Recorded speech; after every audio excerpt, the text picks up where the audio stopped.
This is R K Shukla, ex faculty of Aakash and Allen. ठीक है, तो अभी हम लोग बात कर रहे हैं किसके बारे में? मस्कुलर और नर्वस टिश्यू के बारे में। As far as question of this topic is there, structural organisation in animal is there. We have completed earthworm, cockroach as well as frog and epithelial tissue and connective tissue. तो अभी हम बात करने वाले हैं किसके बारे में? अभी हम बात करेंगे ये मस्कुलर और नर्वस टिश्यू के बारे में। और इन दोनों के बारे में बात करने के बाद ये topic structural organisation of animal हमारे यूट्यूब चैनल नीट विनायक पर कंप्लीट हो जाएगा। अगर अभी तक चैनल को आपने सब्सक्राइब नहीं किया है तो उसको जो है वो करें, सब्सक्राइब करें और अच्छे अच्छे कमेंट करें, शेयर भी करें। ठीक है, तो सबसे पहले हम कंपैरिजन कर रहे हैं डिफरेंट टाइप ऑफ मसल्स, और सबसे पहले हम लोग बात कर रहे हैं स्केलेटल मसल्स के बारे में। अब स्केलेटल मसल्स का यहाँ डायग्राम बना हुआ जिसको बहुत ध्यान से आपको देखना है। देखो ये स्केलेटल मसल्स है बच्चों, बहुत ध्यान से इसको देखना है। देखो इसका पहला कैरेक्टर क्या है? अगर आप इसके शेप के बारे में बात करते हो तो ये कैसा लगता है? सिलिंड्रिकल लगता है। Got it my point? अगर स्केलेटल मसल्स के शेप के बारे में आप बात करते हो तो ये कैसा लगता है? सिलिंड्रिकल लगता है। अगर आप बात करते हो स्मूथ मसल्स के बारे में तो ये कैसा लगता है? ये फ्यूजिफॉर्म है। इस बात को याद रखना। बात समझ रहे हैं? अगर आप स्केलेटल मसल्स की बात करते हो तो इसका शेप कैसा है? इसका शेप हुआ सिलिंड्रिकल, और स्मूथ मसल्स का शेप कैसा हुआ? फ्यूजिफॉर्म। और अगर हम कार्डियक मसल्स के बारे में बात करते हैं तो याद रखना कार्डियक मसल्स का भी शेप कैसा है? इसका भी शेप कैसा है? सिलिंड्रिकल। तो अच्छी तरह से याद रखना, स्केलेटल मसल्स और कार्डियक मसल्स इन दोनों का शेप कैसा है? सिलिंड्रिकल है, जबकि स्मूथ मसल्स का शेप कैसा है? फ्यूजिफॉर्म है। ये हमने पहली बात किया। अब दूसरी बात देखो, अगर हम स्केलेटल मसल्स की बात करें तो इसमें इस तरह से ट्रांसवर्स स्ट्रिप और स्ट्रिएशन, ट्रांसवर्स पट्टियां, अनुप्रस्थ पट्टियां, ट्रांसवर्स स्ट्रिप और striation are found. These are also found in cardiac muscles. अगर आप कार्डियक मसल्स में भी बात करोगे तो इस तरह के ट्रांसवर्स स्ट्रिएशन आपको दिखाई देंगे, ट्रांसवर्स स्ट्रिप आपको दिखाई देंगे, जो कि फ्यूजी फॉर्म में, जो कि इसमें स्मूथ मसल्स में नहीं दिखाई देता। तो अच्छे से आपको याद रखना है, अगर आप स्केलेटल मसल्स की बात करते हो तो इस पर क्या है? ट्रांसवर्स स्ट्रिएशन है, तो ये क्या कहलाएगा? ये कहलाएगा स्ट्रिएटेड मसल्स। अगर आप कार्डियक मसल्स की बात करते हो तो कार्डियक मसल्स में भी ट्रांसवर्स स्ट्रिएशन है, तो ये भी कैसा कहलाएगा? स्ट्रिएटेड और स्ट्रिप्ड। बट अगर आप बात करते हो स्मूथ मसल्स के बारे में तो इसमें ट्रांसवर्स स्ट्रिएशन नहीं है, तो ये कैसा कहलाएगा? अनस्ट्रिप्ड, अनस्ट्रिएटेड और स्मूथ मसल्स। ठीक है, हमने 2 पॉइंट अभी यहां डिस्कस किया है। फिर उसके बाद हम बात करें किसके बारे में? Position of nucleus. अगर आप स्केलेटल मसल्स का बात करते हो तो बहुत सारा न्यूक्लियस इसमें होता है। याद रखना, बहुत ज्यादा न्यूक्लियस इसमें पाया जाता है, लेकिन उसका लोकेशन क्या है? उसका लोकेशन जो है पेरिफेरी के साइड में होता है। सेल के पेरिफेरी के साइड में इसमें न्यूक्लियस होता है। अगर आप स्मूथ मसल्स की बात करोगे तो न्यूक्लियस का लोकेशन क्या है? सेंट्रल लोकेशन है। और इसी तरह से अगर आप कार्डियक मसल्स का बात करोगे तो कार्डियक मसल्स में भी न्यूक्लियस का जो लोकेशन है वो कैसा है? याद रखना, वो भी जो है सेंट्रल है। Got it my point? तो अभी हमने यहां पर बात किया 3 पॉइंट के बारे में। चौथा पॉइंट हम बात करें, अगर हम बात करते हैं किसके बारे में? स्केलेटल मसल्स के बारे में, तो इसमें क्या होता है? इसके अंदर ब्रांचिंग नहीं पाई जाती। इसका नेचर कैसा होगा? Unbranched.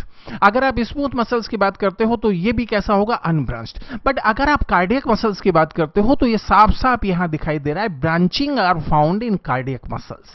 As far as question of cardiac muscles is there, you have to keep in your brain, branching are found in cardiac muscles.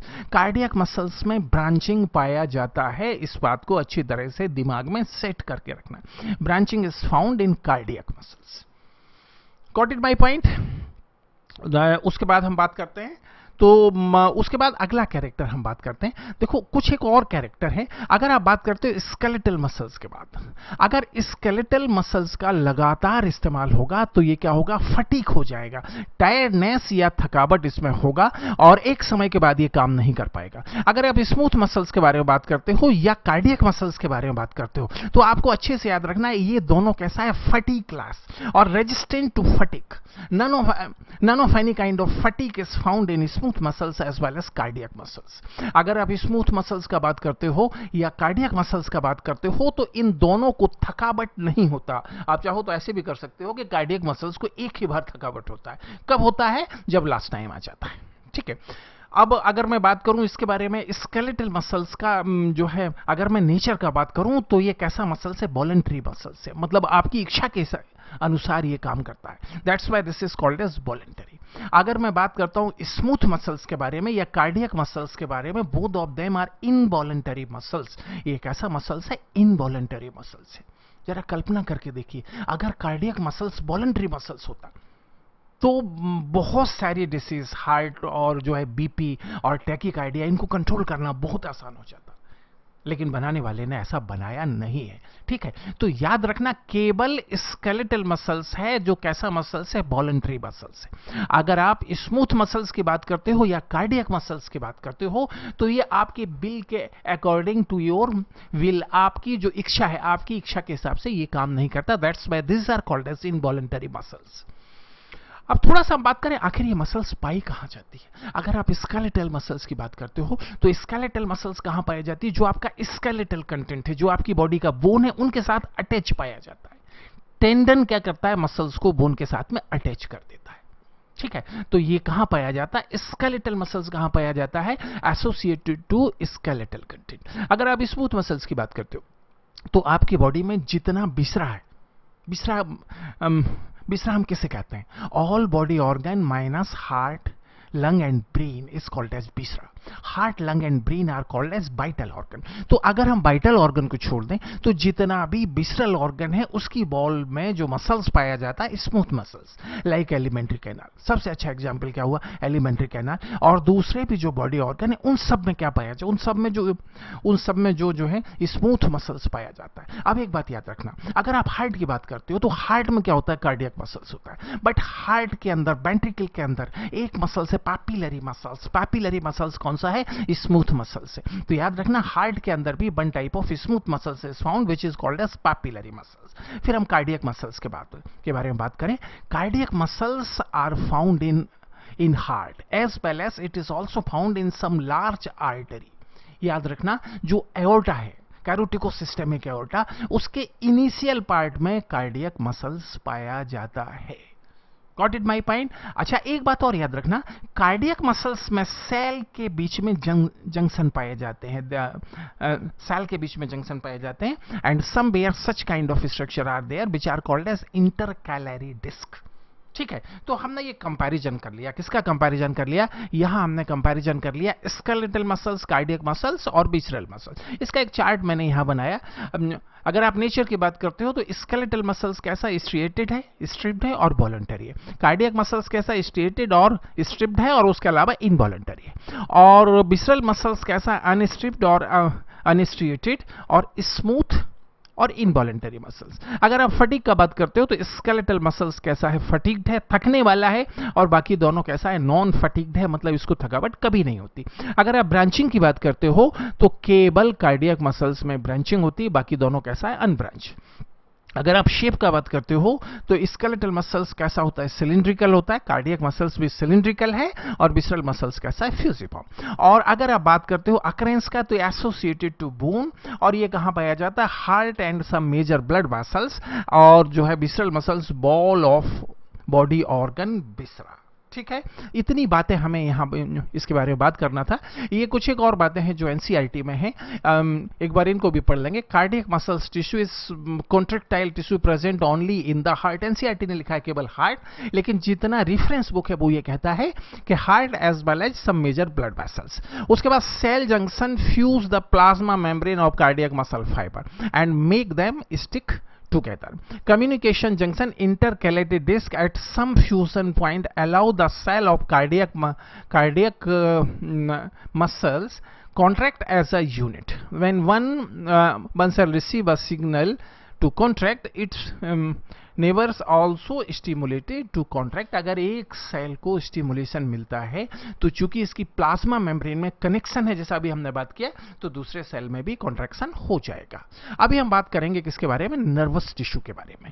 देखो, नर्वस टिश्यू में दो तरह का सेल है। पहला सेल है नर्व सेल और न्यूरॉन, जिसको मेनली हम जानते हैं किसके बारे में, नर्वस सिस्टम के सेल के बारे में जानते हैं।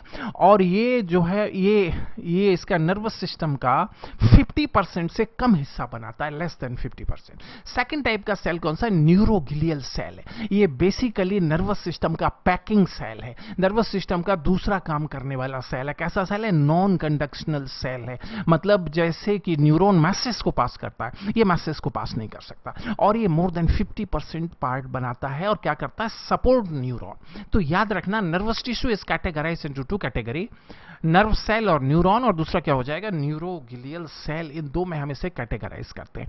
फिर यहां पर हम बात कर रहे हैं स्ट्रक्चर ऑफ न्यूरॉन और नर्व फाइबर। ध्यान से देखना, देखो अगर आप किसी भी नर्व फाइबर की बात करते हो तो उसका मेन पार्ट क्या होता है, मेन पार्ट साइटोन और बॉडी और सोमा, साइटोन और बॉडी और सोमा, और उसके एक साइड पर कई सारे ब्रांच्ड फाइबर होते हैं। ये क्या कहलाते हैं, जो हमने यहां पर बनाया स्काई ब्लू कलर से, this are called as dendron और शॉर्ट और अफ्रेंट और इनकमिंग फाइबर। न्यूरॉन में जब कोई मैसेज आता है तो कहां से एंटर करता है, डेंड्रोन से एंटर करता है, यहां से एंटर करता है। That's why dendron are called as afferent और इनकमिंग। उसके बाद कहां जाता है, साइटोन और बॉडी और सोमा में जाता है, जहां पर क्या होगा, मैसेज का प्रोसेसिंग होगा। और उसके बाद कहां जाएगा, एक्सोन और लॉन्ग और इफरेंट और आउटगोइंग, और यहां से बाहर निकल जाएगा। ठीक है, तो याद रखना, फिर से एक बार देखो, जब भी किसी नर्व फाइबर में कोई मैसेज आएगा तो कहां से आएगा, डेंड्रोन से। डेंड्रोन के बाद कहां जाएगा, साइटोन और बॉडी और सोमा, और उसके बाद कहां जाएगा, ये एक्सोन से होकर बाहर निकल जाएगा। That's why dendron are called as afferent fibre and axon are called as efferent fibre. थोड़ा सा कंपैरिजन हम कर लें डेंड्रोन और एक्सोन के बारे में। देखो डेंड्रोन कई सारे हैं और एक्सोन कितना, एक ही है, सिंगल स्ट्रक्चर है। ठीक है, डेंड्रोन कैसा स्ट्रक्चर, ब्रांच्ड स्ट्रक्चर है। एक्सोन में ब्रांचिंग नहीं पाई जाती, लेकिन टर्मिनल एंड पर इसमें ब्रांचिंग होता है, और ऐसा ब्रांचिंग क्या कहलाता है, this is called as terminal arborization. ऐसा जो ब्रांचिंग है, पूरा स्ट्रक्चर में कहीं कोई ब्रांचिंग नहीं है, लास्ट पॉइंट पर पहुंचकर क्या हो जाता है, ब्रांचिंग। तो ऐसा ब्रांचिंग क्या कहलाता है, ये कहलाता है टर्मिनल आर्बोराइजेशन। एक और अंतर है, अगर आप डेंड्रोन की बात करते हो तो डेंड्रोन में निसेल्स ग्रेन्यूल्स पाए जाते हैं, अगर आप एक्सोन की बात करते हो तो निसेल्स ग्रेन्यूल उसमें नहीं पाए जाते। याद रखना, डेंड्रोन और साइटोन, इन दोनों में क्या होता है, इन दोनों में निसेल्स ग्रेन्यूल्स पाए जाते हैं, which are exclusively absent in axon. Axon में ये बिल्कुल भी नहीं होते, इस बात को दिमाग में सेट करके रखना है। फिर यहां पे थोड़ा सा हम बात करें न्यूरॉन के स्ट्रक्चर के बारे में। यहां पर हमने लिया है माइलिनेटेड फाइबर, तो देखो ध्यान से देखना, ये क्या हुआ, ये साइटोन, ठीक है, ये हुआ एक्सोन, और देखो ये यहां पर जो आपको ग्रेन्यूल दिख रहा है ग्रीन कलर का, जो ग्रेन्यूल्स है, this are called as Nissl's granule. ये किससे बनते हैं, ये रफ एंडोप्लाज्मिक रेटिकुलम से बनते हैं, और आरएनए और प्रोटीन का बना होता है। अच्छा, एक्सोन का साइटोन से जहां ओरिजिन होता है, जरा ये पॉइंट ध्यान से देखो, एक्सोन का साइटोन से ओरिजिन हो रहा है, तो यहां पर चारों तरफ एक सर्किल लाइक स्ट्रक्चर, एक डिप्रेशन लाइक स्ट्रक्चर है, कहां पर, साइटोन और एक्सोन के जंक्शन पर। This is called as axon hillock. ये पूरा स्ट्रक्चर क्या कहलाता है, ये पूरा स्ट्रक्चर कहलाता है एक्सोन। एक्सोन का प्लाज्मा मेम्ब्रेन क्या कहलाता है, एक्सोलेमा और न्यूरीलेमा, और इसका साइटोप्लाज्म क्या कहलाता है, एक्सोप्लाज्म और न्यूरीप्लाज्म। न्यूरीप्लाज्म आप चाहें तो आप पूरे नर्व फाइबर के साइटोप्लाज्म को कह सकते हो, और इसी तरह से आप न्यूरीलेमा पूरे नर्व फाइबर के साइटोप्लाज्म को कह सकते हो। फिर एक्सोन अपने टर्मिनल एंड पर जाकर कई सारी ब्रांचेस में क्या होता है, स्प्लिट हो जाता है, और ये ब्रांच क्या कहलाता है, टीलोडेंड्रिया। और जहां पर इसका टर्मिनेशन होता है वहां पर देखो एक बल्ब के जैसा स्ट्रक्चर बनाता है, और ये बल्ब के जैसा स्ट्रक्चर क्या कहलाता है, साइनेप्टिक नॉब और बटन। ठीक है, फिर यहां पे थोड़ा सा हम बात कर लें किसके बारे में, न्यूरोग्लियल सेल और नॉन नर्वस सेल। इसका फॉर्मूला मैंने दिया ओम अग्रवाल, हम पहले भी बात कर चुके हैं। मेरे जितने फॉर्मूले हैं उनमें केवल कैपिटल लेटर का मतलब होता है, स्मॉल लेटर का कोई मतलब नहीं होता। तो याद रखना, न्यूरोग्लियल सेल या नॉन नर्वस सेल जो नर्वस सिस्टम का मोर देन 50% बनाती है, उसमें 3 तरह का सेल पाया जाता है। O for oligodendrocyte, M for microglial cell and A for astrocyte. Got it my point? अब ओलिगोडेंड्रोसाइट क्या करेगा, ये माइलिन शीथ का फॉर्मेशन करेगा। माइलिन शीथ का फॉर्मेशन नॉर्मली कौन करता है? श्वान सेल करता है। लेकिन अगर श्वान सेल एक्टिवेटेड नहीं है और माइलिन शीथ का फॉर्मेशन करना है तो ये क्या करेगा? एक्सोन के चारों तरफ ये क्या करेगा? रैप हो जाएगा, एक लेयर बना देगा जो माइलिन शीथ की तरह से काम करती है। माइक्रोग्लियल सेल क्या हुआ? ये फैगोसाइटिक सेल है। अगर नर्वस सिस्टम में कोई आउटर एक्सटर्नल फॉरेन पार्टिकल आता है तो ये उसे खत्म करता है। और एस्ट्रोसाइट क्या करता है? Formation of brain blood barrier. मतलब क्या होगा? यहां जो ब्लड कैपिलरी आएंगी उसके चारों तरफ इसका डिपोजिशन होगा, जिससे ब्रेन में पहुंचने वाले ब्लड की क्वांटिटी थोड़ा सा कम हो जाएगी। ठीक है, फिर हमने इनका थोड़ा डायग्राम बनाया। This is oligodendrocyte, this is microglial cell and this is astrocyte. Astrocyte को देखो, ध्यान से देखो, ये स्टार के जैसा दिखाई देता है ना। एस्ट्रो मतलब क्या होता है? एस्ट्रो मतलब स्टार लाइक। तो देखो ये स्टार के जैसा दिखाई देता है, that's why this is called as astrocyte. ठीक है, अब यहां पर कुछ एक कॉमन फैक्ट है जिनके बारे में हम बात कर लें। ये सब एनसीईआरटी की लाइन, एनसीईआरटी में ऐसे आपको मिल जाएगा। The neuroglial cell with constitute the rest of neural system protect and support the neuron. क्या करता है? न्यूरॉन को प्रोटेक्ट करता है और सपोर्ट करता है। न्यूरोग्लिया मेकअप मोर देन 1/2, हम बात कर चुके हैं, 50% से ज्यादा पार्ट बनाता है। अब एनसीईआरटी में इसमें स्ट्रक्चरल ऑर्गेनाइजेशन में एक छोटा सा टॉपिक है 7.2 पर, ऑर्गन एंड ऑर्गन सिस्टम। इतने छोटे से टॉपिक को अलग से लेना पॉसिबल नहीं था, तो उसको मैंने इन टॉपिक के साथ ले लिया है। तो देखो, हमें मालूम है सेल से टिश्यू बनता है, टिश्यू से ऑर्गन बनता है, ऑर्गन से ऑर्गन सिस्टम बनता है। ठीक है ना? Such an organisation is essential for more efficient and better coordinated activity of millions of cell constitute an organisation. अब देखो, अरबों cell, billions of cell, millions of cell नहीं, बिलियंस ऑफ सेल। अगर उनसे काम लेना है तो एक साथ लेना तो पॉसिबल नहीं है, तो कोई ना कोई स्ट्रक्चर हमें बनाना होगा, और ये स्ट्रक्चर क्या है? Organ and organ system. ठीक है, फिर देखो अलग अलग टाइप का ऑर्गन सिस्टम, ये एनसीईआरटी के पॉइंट है, इनको आप पढ़ते जाएंगे। ठीक है, वही सब बातें जिनको हमने डिस्कस किया है, कोऑर्डिनेट मैनर में ये काम करता है। अब उसके बाद इवोल्यूशनरी ट्रेंड इन ऑर्गन, ये एनसीईआरटी ने एक स्पेसिफिक पॉइंट यहां पर जोड़ा है। इन्होंने कहा, we also notice after some careful study that the complexity in organ and organ system display certain discernible और visible trend। मतलब अगर ऑर्गन के आप डेवलपमेंट की बात करते हो तो एक सीक्वेंस आपको दिखाई देता है। देखो, जैसे मैं बात करता हूं, अगर हम बात करें फाइलम, पॉरीफेरा, सिलेंट्रेटा, टीनोफोरा, तीनों में एक्सक्रीशन कैसे होगा? जनरल बॉडी सरफेस पर होगा। ठीक है, फिर मैं बात करता हूं फाइलम प्लेटीहेल्मिन्थेस, तो फाइलम प्लेटीहेल्मिन्थेस में क्या? फ्लेम सेल है। फिर हम बात करते हैं स्केहेल्मिन्थेस, उसमें क्या हो जाएगा? रेनिट सेल। अगर मैं एनिलिडा की बात करता हूं तो एनिलिडा में क्या हो जाएगा? नेफ्रिडिया हो जाएगा। ठीक है, मोलस्का में भी जो है, मोलस्का इसमें आर्थ्रोपोडा में कई सारे ऑर्गन है, मैल्पिजियन ट्यूब है, कॉक्सल ग्लैंड है, और वो है ग्रीन ग्लैंड। अगर मैं मोलस्का की बात करूं तो organ of Bojanus, just like kidney, and organ of Keber and gills also. तो देखो, एक ट्रेंड है मतलब ऑर्गन के डेवलपमेंट का। ठीक है, जिसे इवोल्यूशन में डिटेल में देखा जाएगा। हालांकि एनसीईआरटी के एवोल्यूशन में इसके बारे में कुछ नहीं दिया है ऑर्गन के, ये इन्होंने यहां लिख दिया कि 12th में हम डिटेल में देखेंगे, हालांकि 12th में ऑर्गन के डेवलपमेंट के बारे में कुछ भी नहीं है। ठीक है, और याद रखना, एक ऑर्गन में मेन टाइप का टिश्यू होता है। एक पॉइंट यहां पे याद रखना, हार्ट में चारों तरह का टिश्यू होता है। मतलब एपिथेलियल टिश्यू होता है, कनेक्टिव टिश्यू होता है, मस्कुलर टिश्यू होता है, और नर्वस टिश्यू होता है। फिर थोड़ा सा यही जो है इन्होंने बात किया, मॉर्फोलॉजी एंड एनाटॉमी। देखो, मॉर्फोलॉजी का मतलब क्या होता है? Study of form of externally visible feature. किसी भी एनिमल में बाहर से जो फीचर दिखाई देते हैं, कैसा उसका चेहरा है, कैसी उसकी नाक है, this is called as morphology. और जब हम इंटरनल स्टडी करते हैं, एलिमेंट्री कैनाल का स्टडी करते हैं, किडनी का स्टडी करते हैं, इंटरनल ऑर्गन का स्टडी करते हैं, तो वो कहलाता है एनाटॉमी और मॉर्फोलॉजी ऑफ इंटरनल ऑर्गन। एक नया टर्म उसके लिए इंट्रोड्यूस किया है, मॉर्फोलॉजी ऑफ इंटरनल ऑर्गन।